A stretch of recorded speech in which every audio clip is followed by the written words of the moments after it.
My mother-in-law only came because the champagne is free, my son-in-law said into the microphone, while 200 people laughed around crystal glasses and gold tablecloths. I smiled anyway. At 68, you learn that humiliation sounds louder when it comes through expensive speakers. The rooftop ballroom of the Whitmore Hotel glittered above downtown Chicago like something from a magazine. Floor-to-ceiling windows reflected the city lights, while waiters carried silver trays filled with champagne flutes and tiny crab cakes no bigger than poker chips. Everything about the evening screamed success. Brian Holloway loved rooms like this. Rooms where people clapped before he even finished speaking. Rooms where his expensive navy suit and polished smile made everyone forget where he came from. I adjusted the pearl bracelet on my wrist and kept my expression calm as the laughter faded around me. Some people looked uncomfortable. Others stared down into their drinks. My daughter Melissa sat 3 tables away beside Brian's executive team. She laughed too, but only for a second. Long enough for me to notice. Short enough for her to pretend it didn't matter. Brian raised his champagne glass dramatically. Come on, he continued with another grin. You all know Evelyn never misses an open bar. More laughter. Softer this time. Nervous. Forced. I folded my dinner napkin carefully onto my lap. My fingers moved slower than usual. Not because I was angry, because suddenly I felt very old. Not weak. Just tired in a way that settles deep into your bones when you realize the people you loved have slowly turned you into a joke. The string quartet near the dance floor continued playing as if nothing had happened. Tiny lights wrapped around white orchids hanging from the ceiling. Outside the windows, the Chicago River reflected silver against the dark streets below. It should have been beautiful. I had spent 43 years teaching elementary school children how to treat people with kindness. Yet somehow, I had raised a daughter who could sit silently while her husband humiliated her mother in front of strangers. Brian took another sip of champagne while guests applauded. His promotion to regional vice president. The title suited him. So did the arrogance. I remembered the first time Melissa brought him home almost 15 years earlier. He had arrived wearing a wrinkled department store suit and nervous smile, carrying grocery store flowers he could barely afford. Back then, Brian spoke softly. Back then, he thanked me for every meal. Mrs. Carter, he used to say, I'll spend my life taking care of your daughter. Funny how success changes certain men. Or maybe it only reveals them. A young waiter approached my table quietly. Another glass of champagne, ma'am? He asked gently. I almost laughed at the timing. No thank you, I said. I've had enough for one evening. Across the ballroom, Brian placed his hand proudly around Melissa's waist while people lined up to congratulate him. My daughter glanced toward me once. Only once. Then she looked away. That hurt more than the joke itself. Because silence can embarrass you more deeply than cruelty ever could. I picked up my purse slowly and stood from the table while nobody noticed. Nobody except an older gentleman near the back of the ballroom. He watched me carefully over the rim of his whiskey glass, his expression unreadable. And for the first time that evening, I had the strange feeling that someone in that room knew something I didn't. The elevator doors closed behind me with a soft metallic sound that felt strangely comforting after the noise upstairs. For a few seconds, I stood alone beneath the pale lighting, staring at my reflection in the mirrored walls. My lipstick still looked perfect. My silver hair still rested neatly against my shoulders. Nothing about me appeared broken. That was the strange thing about humiliation at my age. It did not always show on your face. Sometimes it only settled quietly inside your chest, like cold rain soaking through a winter coat. The elevator descended slowly through 27 floors while faint music from the ballroom disappeared above me. I could still hear the echo of laughter in my head. Not loud anymore, just distant, repeating itself the way painful memories always do. I remembered Melissa at 7 years old, sitting at our kitchen counter coloring birthday cards for me with crooked little hearts drawn in red marker. Back then she used to wait by the front window every afternoon just to wave when I came home from school. She once cried for an hour because another child had called me old during a grocery store trip. My mom is beautiful, she told the cashier afterward with tears running down her face. I closed my eyes for a moment inside the elevator. Somewhere along the way, that little girl disappeared. The lobby of the hotel smelled faintly of polished marble and fresh lilies. A pianist played softly near the cocktail lounge while couples drifted past, in evening clothes worth more than my first car. Nobody paid attention to me as I crossed toward the parking garage entrance. Older women become invisible eventually. That realization no longer shocked me. What hurt was discovering your own family could look through you too. The cold March air hit my face the moment I stepped outside. Chicago at night always carried a certain sharpness near the river in early spring. I pulled my wool coat tighter and walked carefully toward the parking structure beside the hotel. My heels clicked softly against the concrete sidewalk. I had almost reached my car when I heard footsteps behind me. Mrs. Carter. The voice was calm and older. I turned slowly. The gentleman from the ballroom stood a few feet away holding his overcoat folded neatly over one arm. Up close, he looked to be around 70. Thick gray hair. Expensive watch. The kind of quiet confidence wealthy men wear without trying. I apologize if this feels intrusive, he said gently. I simply did not think you should leave tonight believing everyone in that room agreed with what happened. I gave him a polite smile. You were kind to say that. He glanced toward the glowing hotel windows above us. Brian enjoys attention more than wisdom, he replied. That combination usually catches up with people eventually. Something in his tone made me study him more carefully. You know my son-in-law well? I asked. The man hesitated briefly before answering. Well enough to remember where he was 12 years ago. I frowned slightly. I do not understand. He slid one hand into his coat pocket and exhaled slowly into the cold air. Brian was about 3 weeks away from losing everything back then, he said. His job, his condo, possibly even Melissa. My heartbeat slowed strangely. That is impossible, I whispered. Brian always told Melissa he built his career alone. The man looked at me carefully then. Not with pity, with curiosity. Did he asked quietly. Then his eyes moved toward the hotel again. Funny how people rewrite history once they become successful. The man introduced himself as Richard Bennett. The name sounded familiar immediately, though I could not place it at first. Then I remembered seeing it years ago in the Chicago Business Journal beside articles about corporate acquisitions and financial consulting firms. Richard noticed the recognition in my face and gave a small smile. I used to mentor young executives, he said calmly. Brian worked under one of my former partners when he first entered the company. The cold wind moved through the parking garage entrance behind us, carrying faint sounds of traffic from the avenue. Somewhere above, music from the ballroom still drifted through the night. I wrapped my coat tighter around myself. You said Brian almost lost everything, I said carefully. What happened? Richard studied me for a moment as though deciding how much truth I deserved. Poor decisions, he answered quietly. Credit card debt. Missed deadlines. An expensive image he could not afford. His voice remained measured. Not cruel, just factual. There was also gambling. I blinked slowly. Gambling? Richard nodded once. Sports betting mostly. Nothing illegal. Just irresponsible. I stared at the concrete floor beneath my feet, while pieces of old memories shifted uneasily in my mind. Melissa asking to borrow money for emergencies.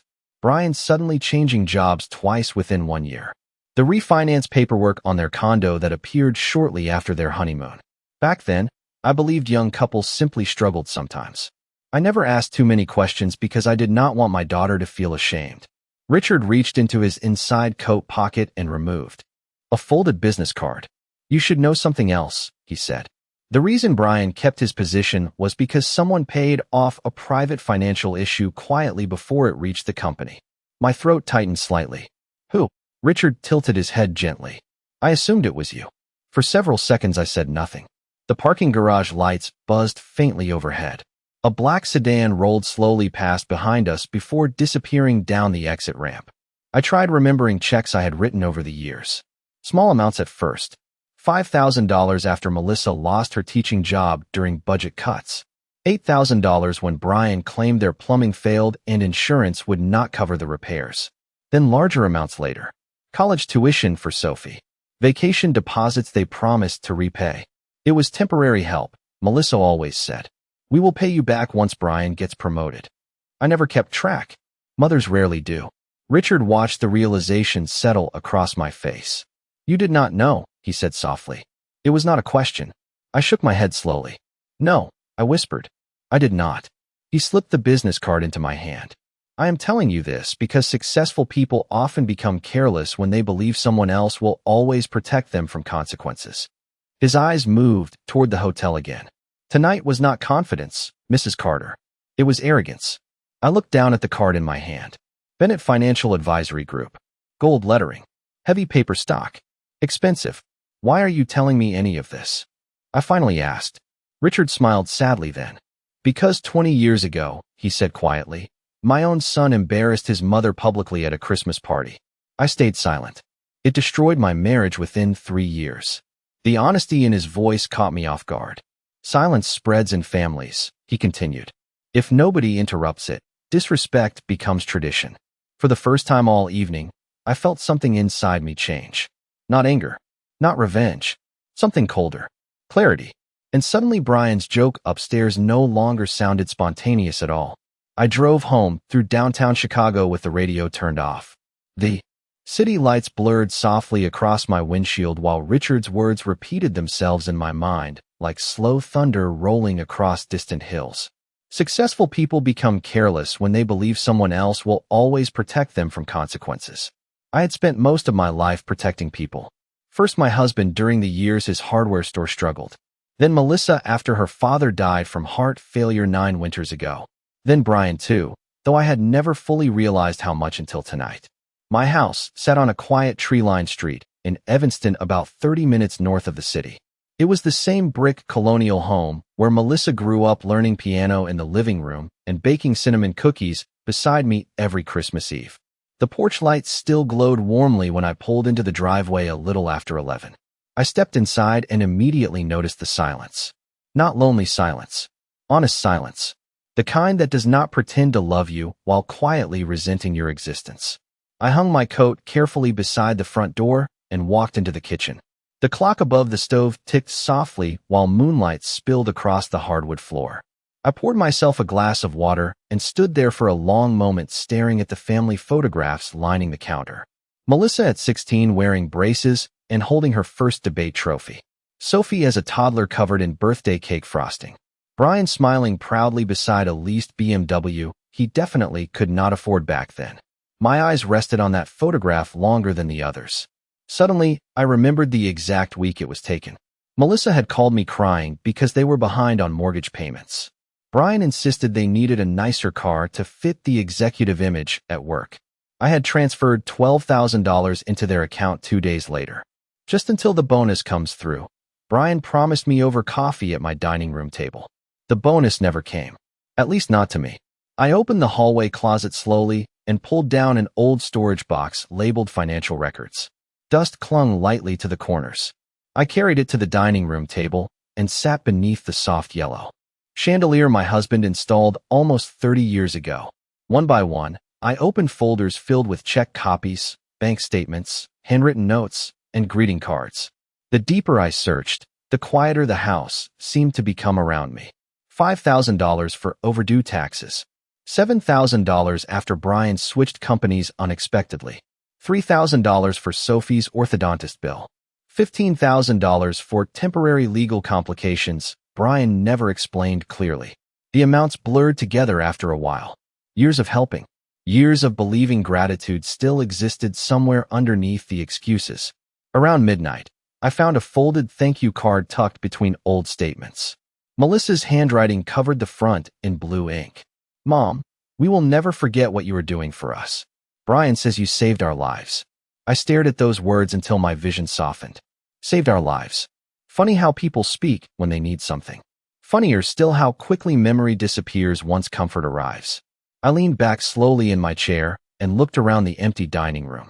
My husband used to call me too trusting. Evelyn, he would say gently while reading the newspaper on Sunday mornings, you confuse love with responsibility sometimes. Back then, I thought generosity strengthened families. Tonight, sitting alone beneath that old chandelier, I finally understood something painful. I had not been helping Brian build confidence all these years. I had been helping him build entitlement.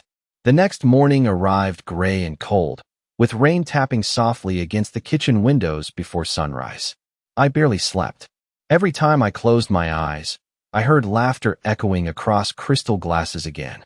By 7 o'clock, I sat at the dining room table wearing my old cream-colored cardigan, surrounded by stacks of financial papers spread neatly across the polished wood surface. Outside, Wet maple branches bent beneath the wind while the neighborhood remained quiet and still. I held a yellow legal pad in front of me and began writing numbers carefully in blue ink. Mortgage assistance, tuition payments, emergency transfers, vacation deposits, legal fees, insurance deductibles. The list continued for 3 full pages. At the bottom, I finally added everything together. $187,420. I stared at the number for a very long time. Not because of the money itself. I had enough saved after selling my husband's hardware business years earlier. The amount hurt because every dollar carried a memory attached to it. Every check represented trust, faith, love given freely without contracts or conditions. Somewhere between helping and rescuing, I had quietly become their safety net. And safety nets rarely receive respect. Around noon, my phone buzzed across the table. Melissa. I watched her name appear on the screen while rainwater slid slowly down the windows behind me. For several seconds, I considered ignoring the call. Then I answered calmly. Hello, sweetheart. Silence lingered briefly before she spoke. Mom, Brian was joking last night. Her voice sounded rehearsed. Careful. People say stupid things at parties. I folded one of the old bank statements slowly in half. Did you laugh because it was funny? Another pause. Mom. It is a simple question, Melissa. I kept my tone gentle. Did you laugh because it was funny? I heard her exhale quietly into the phone. You are making this bigger than it was. Those words settled over me heavier than the insult itself. Bigger than it was. Funny how often people say that after they wound someone. As though pain only becomes real once the guilty person decides it deserves acknowledgement. I defended you for years, I said softly while staring at the rain outside. Even when your father worried Brian relied on us too much. Melissa's tone sharpened slightly. Brian works hard, Mom. I never said he did not. Then why are we even talking about this? I looked down at the numbers covering my legal pad. $187,420. Because I am beginning to realize something, I answered quietly. I think your husband stopped seeing me as family a long time ago. The silence after that felt different. Less defensive, more uncomfortable. Then Melissa spoke again, lower this time. You. No, Brian does not mean things the way they sound. I almost smiled hearing that sentence. Women like Melissa spend years translating cruelty into misunderstandings because reality feels too painful to admit. No, I replied calmly. I think he means them exactly the way they sound.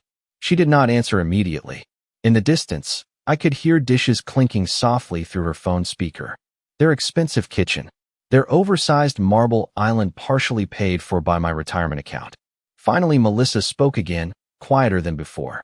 You are upset right now. Maybe we should talk later. I closed my eyes briefly. Perhaps, I said. But Melissa? Yes. I looked once more at the number written across my paper. There comes a point when generosity stops looking like love to people and starts looking like permission. Then I ended the call before she could answer. 3 days passed without another call from Melissa. The silence between us stretched strangely through the house, settling into corners like dust no one wanted to disturb. I spent most of those mornings reorganizing closets that did not need organizing and wiping already clean kitchen counters simply to keep my hands busy. Rain gave way to pale sunlight by Thursday afternoon, and for the first time that week, I opened the windows slightly to let fresh spring air move through the rooms. Around 2 o'clock, the doorbell rang unexpectedly. I looked through the front window and saw Sophie standing on the porch holding her backpack against her chest. My granddaughter looked tired in a way 19-year-olds should never look. Hi, Grandma, she said softly when I opened the door. Do you have a minute? I stepped aside immediately. You never have to ask. Sophie walked inside slowly, her sneakers squeaking faintly against the hardwood floor. She wore an oversized university sweatshirt and little makeup, her blonde hair tied loosely back like she had rushed over between classes. Something about her expression reminded me painfully of Melissa at that age before marriage, and expensive neighborhoods slowly taught her how to hide discomfort behind politeness. Would you like tea? I asked gently. Sophie nodded. Please. We sat together at the kitchen table while chamomile tea steamed quietly between us. Outside, sunlight moved across the backyard fence where my husband once planted rose bushes that still bloomed every May no matter how harsh the winter had been. Sophie wrapped both hands around her mug without drinking. Mom said you are upset about the party, she said carefully. I stirred my tea once.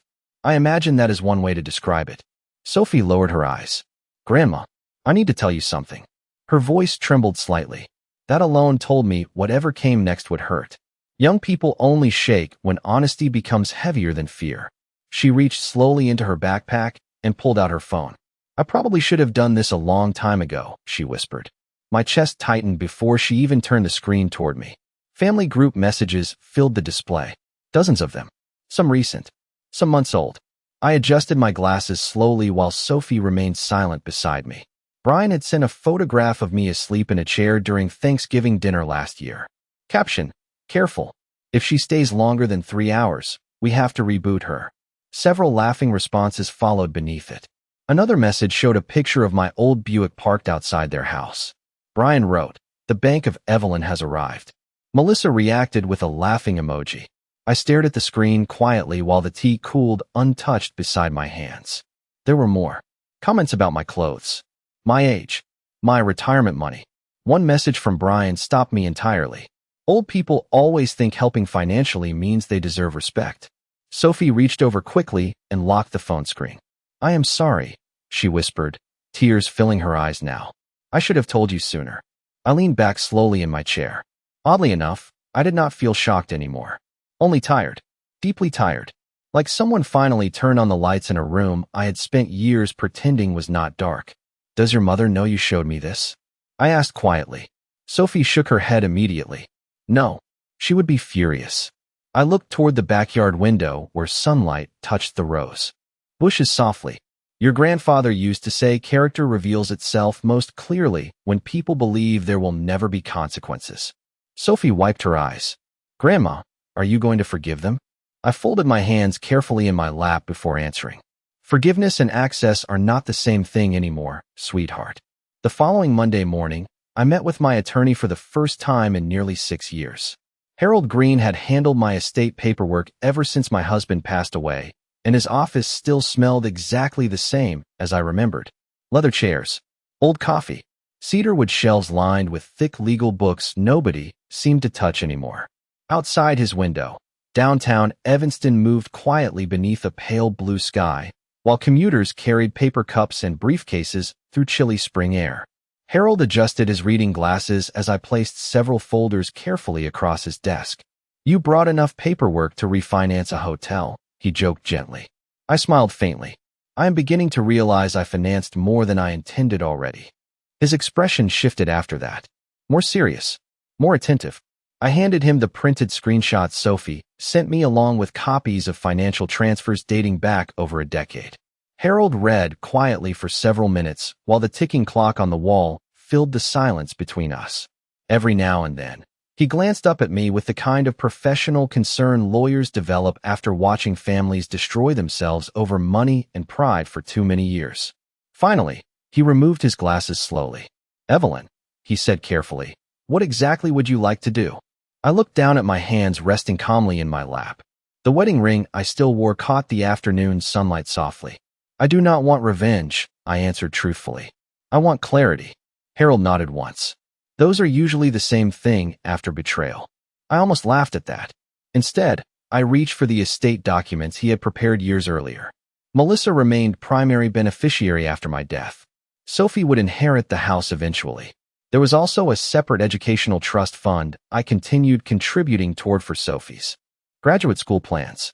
Another section included emergency discretionary access for Melissa and Brian in case of financial hardship. Reading those words now felt almost embarrassing. Emergency discretionary access. As though respect could somehow survive endless rescue. Remove Brian completely, I said quietly. Harold did not look surprised. He simply made a note with his fountain pen. And Melissa? That question hurt more than I expected. I stared toward the office window where sunlight reflected across passing cars below. Reduce her discretionary access significantly, I answered after a long pause. The house will still go to Sophie eventually. Harold remained silent while writing. You are certain? I folded my hands together carefully. For years I believed protecting people would teach them gratitude, I said softly. Instead, it taught them dependence without accountability. Harold leaned back slightly in his chair. Family situations like this rarely improve once disrespect becomes comfortable. I thought about Brian's messages, the jokes, the photographs, the casual cruelty hidden beneath polished dinner parties and expensive suits. No, I replied calmly. I do not believe this improves anymore. We spent the next hour revising paperwork while soft classical music played somewhere beyond the reception desk outside. Surprisingly, I did not cry once. There is a strange peace that arrives after disappointment fully matures into acceptance. By the time Harold printed the revised documents for signatures, my heartbeat felt steady again for the first time in days. As I signed each page carefully, Harold looked at me over the edge of his glasses. "May I offer one piece of advice?" he asked gently. "Of course." He capped his pen slowly. "Do not announce these changes emotionally. Quiet decisions frighten arrogant people far more than loud ones." I looked down at my signature drawing across the final page. Evelyn Carter. Firm handwriting. Steady lines. "That will not be difficult," I said softly. "They stopped listening to me long ago. Now they will have to notice my silence instead." 2 weeks later, another invitation arrived from Brian and Melissa. This time it was for a charity gala hosted by Brian's company at the Lakeshore Grand Hotel downtown. The cream-colored envelope sat unopened on my kitchen counter for almost an entire day before I finally read it beside my morning coffee. Brian would be receiving an Executive Leadership Award for community involvement and corporate growth. I almost admired the irony. Melissa included a handwritten note beneath the printed invitation. "We would really love for you to come. Sophie hopes to see you there too." No apology. No acknowledgement of what happened. Just polished words arranged neatly over expensive stationery like nothing had changed. By then, everything had changed. The evening of the gala arrived warm for early April, with soft lake wind moving through downtown Chicago streets as black cars lined the entrance of the hotel. I wore a navy silk dress I had not touched since my husband's retirement banquet years ago. Simple pearl earrings. Silver heels. Nothing dramatic. Harold once told me that dignity unsettles dishonest people because it cannot be manipulated easily. As I entered the ballroom, several heads turned politely in recognition. Crystal chandeliers reflected golden light across white tablecloths and towering floral arrangements, while a jazz trio played softly near the stage. Brian stood near the center of the room, shaking hands confidently beneath enormous projection screens displaying his company logo. For one brief second, surprise crossed his face when he saw me. Then the polished smile returned immediately. "Evelyn," he said warmly as I approached. "I am glad you made it." I smiled gently. "Would not miss it." Melissa kissed my cheek lightly, though tension remained visible around her eyes. Sophie, standing nearby in a pale blue dress, squeezed my hand quietly beneath the table before anyone noticed. The evening moved forward with speeches, fundraising auctions, and carefully rehearsed applause. Around 8:30, Brian stepped onto the stage beneath bright overhead lights to accept his award. He looked comfortable there. Admired. Important. Success, he announced confidently into the microphone, is never achieved alone. The audience applauded. Immediately, I folded my hands calmly in my lap. "Every leader depends on people who believe in them," Brian continued. "Mentors, colleagues, family. Such a beautiful word when spoken publicly. Such a fragile one privately." Then something unexpected happened. One of the event coordinators approached our table and whispered softly into my ear. "Mrs. Carter, Mr. Bennett requested that you join Brian briefly on stage after his speech." I looked across the ballroom and saw Richard Bennett standing near the back wall beside several executives. He raised his glass slightly toward me. "Calm. Certain." Brian finished speaking moments later while applause filled the room again. Then the coordinator announced my name. A ripple of curiosity moved across nearby tables as I stood slowly and walked toward the stage. Brian's smile tightened almost invisibly when I stepped beside him beneath the lights. I accepted the microphone carefully. The ballroom quieted. "Brian is correct," I began softly. "Nobody succeeds alone." More polite applause followed. I reached into my evening bag and removed a thin manila folder tied neatly with navy ribbon.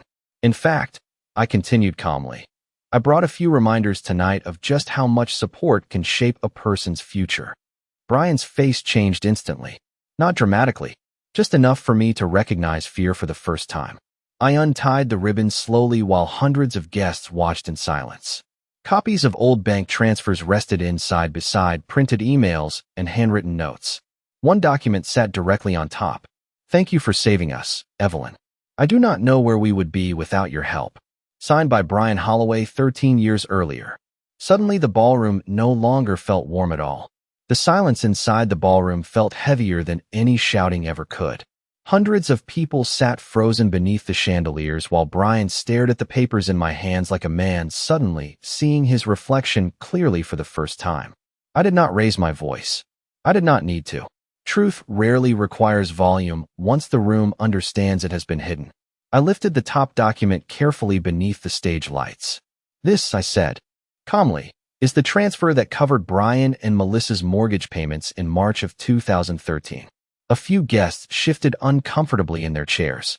This one paid off private debt that threatened Brian's position at his company. Brian stepped slightly closer toward me, forcing a nervous smile that no longer looked convincing. Evelyn, he whispered tightly, this is not the place. I turned my head toward him gently. No, I replied softly into the microphone.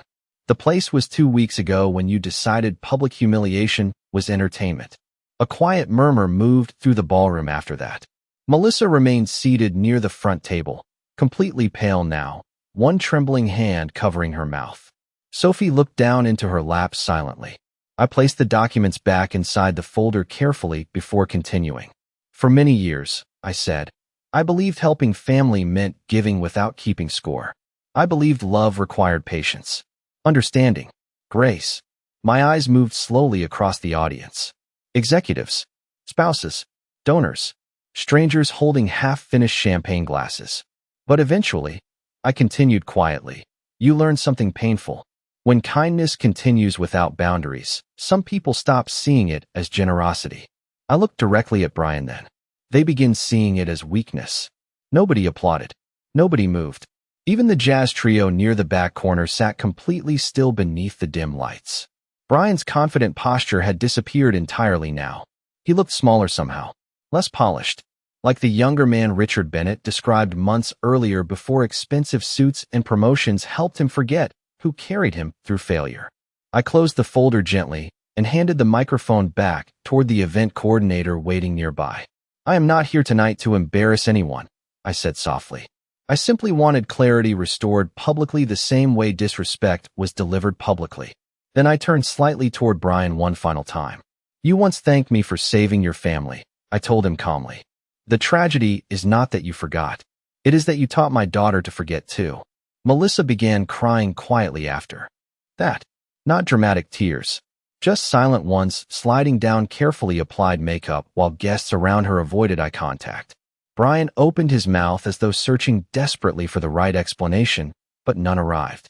Arrogance usually sounds impressive until accountability enters the room. I stepped down from the stage slowly while whispers spread across nearby tables like wind moving through tall grass. Richard Bennett watched me from across the ballroom and gave a small respectful nod. Sophie stood the moment I reached the floor and wrapped both arms around me tightly. I am sorry, Grandma, she whispered against my shoulder. I kissed the top of her head gently. None of this belongs to you, sweetheart. Near the exit doors, a waiter passed carrying silver trays filled with untouched champagne glasses. I paused briefly beside one table and looked down at the pale golden bubbles catching the chandelier light. Then I smiled faintly to myself. Funny, I said quietly while setting my untouched glass back onto the tray. The champagne was never the reason I came after all. And for the first time in years, I walked away from my family feeling lighter instead of guilty.